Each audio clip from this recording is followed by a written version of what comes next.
Have you ever been absolutely certain about a goal? Like, you've committed, you've visualized, you've done all the work. Uh-huh.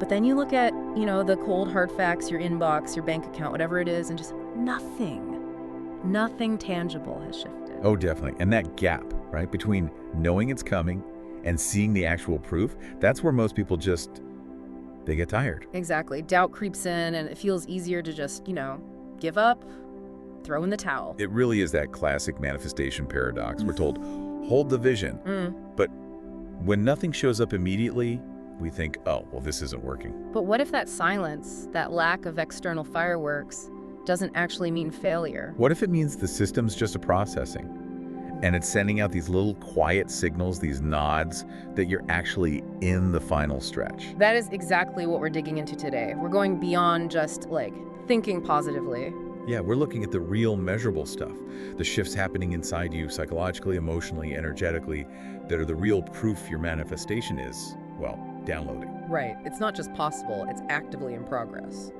So our mission here is to kind of synthesize 9 specific signals. These are often really subtle undercover signs. A mix of things, right? Like psychological changes, synchronicities. Exactly. And internal feelings. So they all point to the fact that you're basically past the point of no return. We're looking for those changes that show the reality you want is forming, maybe just outside your peripheral vision. Okay, so we've broken these down into roughly 4 phases. First up is the internal stuff, the inner calibration. Then we look outward at the messages from the field. After that, there's this phase of clearing the deck and what happens in your subconscious, like rehearsals. And finally, the ultimate confirmation. That feeling that lets you know it's done. Perfect. Let's jump into that inner shift first. Sign number 1, the emotional air shift. That awful, heavy Monday morning feeling? Ooh, yes. Yeah. Like your body's made of lead before the week even starts. Dread. And then, maybe one day, for no obvious reason, the job is still stressful, the challenges are still there, that feeling just lifts. Yeah, like an inexplicable lightness. A kind of stable sense of optimism just settles in. And it's not forced, right? It's not like you're trying to be positive. Not at all. Yeah. It's genuine. A core feeling that things are just manageable now, surmountable. So why does that happen? Why does your emotional baseline kind of rise before anything actually changes on the outside? This is such a cool intersection of intention and brain chemistry. It ties into something called effective forecasting. Effective forecasting. Okay. Basically, your brain starts to internalize the success you're aiming for. It decides, okay, this reward is actually plausible, and it gives you a little preview. Like a pre-hit of dopamine. Exactly. An energetic down payment, you could say. Yeah. It's the neurological difference between just hoping for something, which can feel fragile, Right, like maybe it'll happen. and this deep certainty. Your brain is already acting like it knows the success is locked in. It's tuned in. That makes so much sense. It's shifting from if to when internally. Precisely. And that flows perfectly into the next sign of this inner calibration, which is actually sign 6 on our list overall, the embodiment sneak peek. Okay, so this is when that certainty starts changing how you actually behave. Yes, you start talking and acting like the future you who already has the thing. And it's not usually conscious, like you're not scripting it. Can you give an example? Maybe you start clearing out clutter, specifically to make space for the new furniture you want. Or you notice your posture shifts. You stand taller, more expansively, little things. Right, or someone starts saying, oh, I never check baggage anymore, even before they've booked that first-class trip. That's a perfect example. Behavior experts call this identity-based habit formation. You stop chasing the goal from a place of lack. And you start being the person who already has it. Exactly. You don't wait for the big income to manage your money well. You start managing your current money, like that successful person would right now. Okay, but I have to push back a tiny bit. How do you know this isn't just wishful thinking? Or even, kidding yourself? That's a fair question. The key difference is action and consistency, driven by that inner conviction. Wishful thinking often needs constant affirmations just to fight off the doubt. Right, it feels like effort. Yeah. Embodiment, though, leads to actions that feel natural, compelled from within.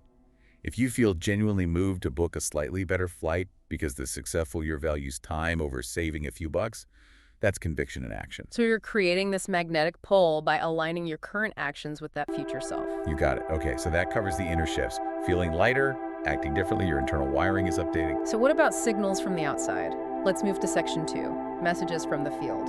Starting with sign 2, the classic, The angel number wake-up call. Ah, yes. Seeing 1.1, 2.22, 3.33 over and over again. Those neat, tidy numbers.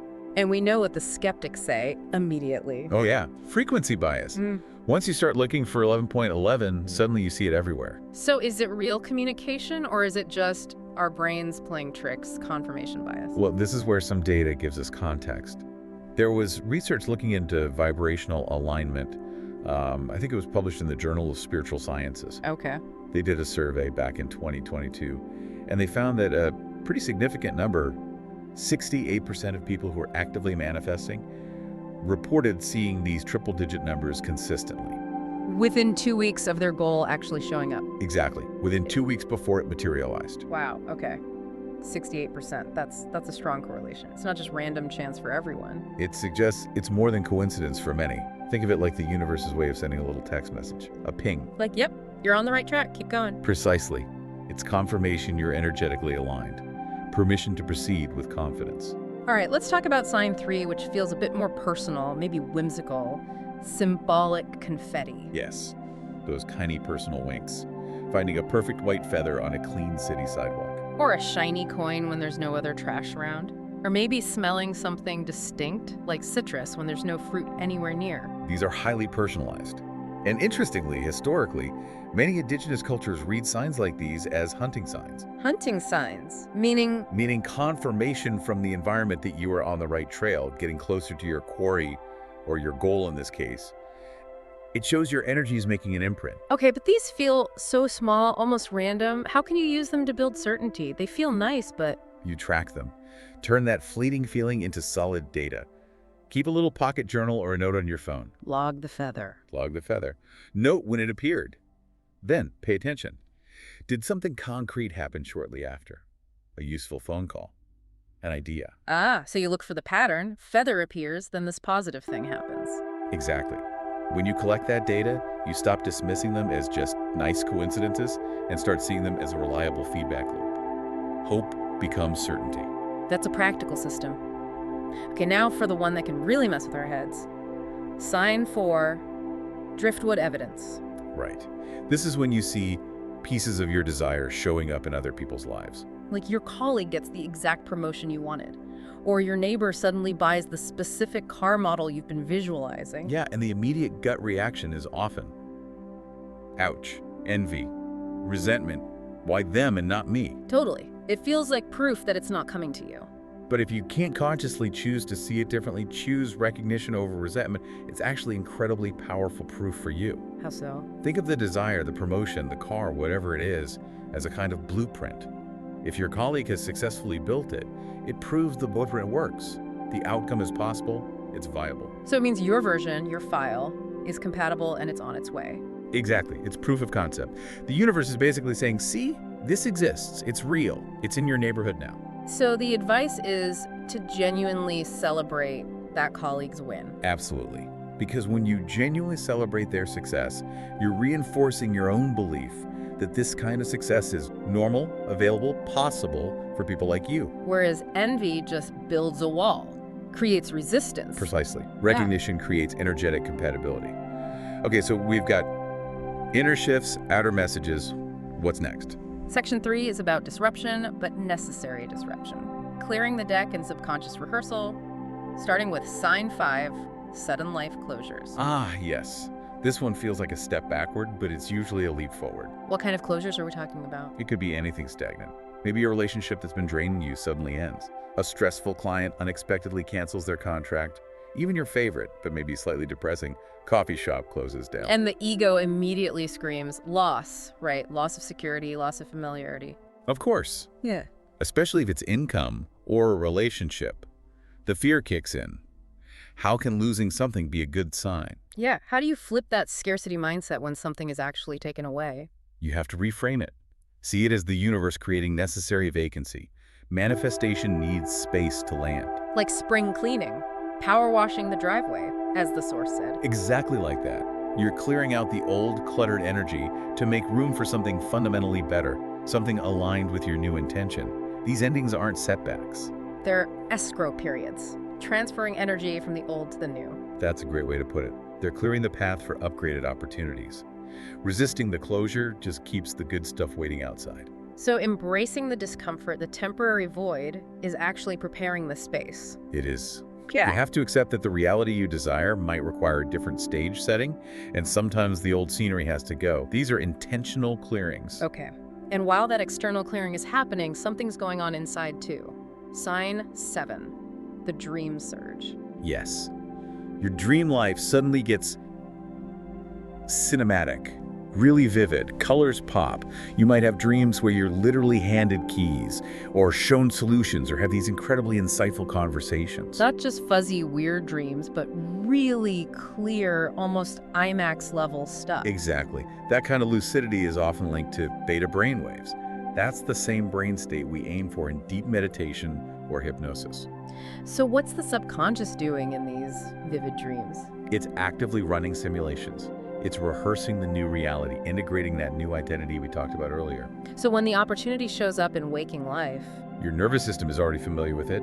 Your waking mind can act without freaking out, without hesitation or stage fright. It feels natural. it really is like a nightly briefing then. You wake up feeling like you've already dipped a toe into that future reality. Which is why it's so important to pay attention to these dreams. Don't just dismiss them as random brain noise. They're information. They're preparation. Making the transition smoother when it actually happens. Precisely. Okay, that takes us to the final stretch, Section 4, the guiding system and the ultimate confirmation. Sign 8, intuition on steroids. That gut feeling isn't just a whisper anymore, is it? No, it becomes much louder, an amplified, almost undeniable nudge or directive. Like thinking of someone you need to connect with and boom, their email lands in your inbox seconds later. Yes, or taking a sudden illogical detour while driving and completely avoiding a massive traffic jam you didn't know was there. Is this just luck, though? Or heightened awareness? Well, research suggests it's more than just luck when intention is involved. Yeah. There's a study, I think University of Edinburgh 2021. What did it find? Participants who held a clear intention for just 2 weeks showed a pretty significant jump, like 35% in their accuracy when making intuitive decisions or anticipating outcomes. 35%. Okay, so that's not chance. That's your internal guidance system getting seriously upgraded. It's like having the ultimate insider trader whispering in your ear. It knows the timing, the sequence, the next step. But the key is, You have to act on it immediately. Don't second guess those nudges. That amplified intuition is actively guiding you through the final steps of delivery. Listen and move. which brings us, finally, to the last sign. The most unmistakable one, maybe. Sign 9, the peace paradox. Ah, yes. This is profound. The stakes might be objectively high, maybe a deadline is looming, but instead of the expected panic or anxiety. You just feel calm, a deep, unwavering inner stillness. You stop compulsively checking your phone or email. That sense of profound detachment is the absolute hallmark of completion. Why? Because resistance, all that doubt, fear, worry, anxiety, acts like static. It jams the signal. But peace is the opposite. It's the clear channel. Peace is the ultimate green light. It signifies the complete release of control. You're no longer trying to force it or hold the outcome hostage with your worry. So this is that moment when you can genuinely look at the situation, whatever you're manifesting, and honestly feel deep down. I would absolutely love for this to happen. I really desire it, but I'll be perfectly okay either way. And that's not resignation, it's trust. It's absolute trust.